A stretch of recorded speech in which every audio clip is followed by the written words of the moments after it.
ગૃહમંત્રી અમિત શાહ આજે ગુજરાતની મુલાકાતે થોડીવારમાં અમદાવાદમાં હિન્દુ આધ્યાત્મિક મેળાને મૂકશે ખુલ્લો, વિકાસ કાર્યોની પણ આપશે ભેટ.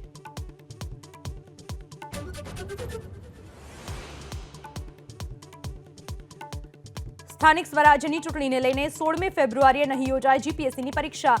મતદાનના કારણે નિર્ણય લેવાયો હોવાની જીપીએસસી ચેરમેન હસમુખ પટેલે આપી માહિતી.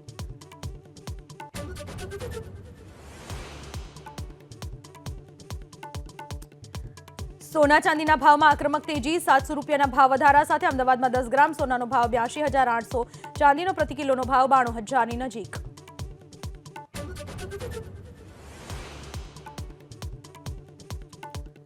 અમેરિકાના લોસ એન્જલસમાં ફરી ભીષણ આગથી અફરાતફરી. 31,000 લોકોને તાત્કાલિક ઘર ખાલી કરવા આદેશ. હેલિકોપ્ટરની મદદથી આગ ઉપર કાબુ મેળવવાનો પ્રયાસ.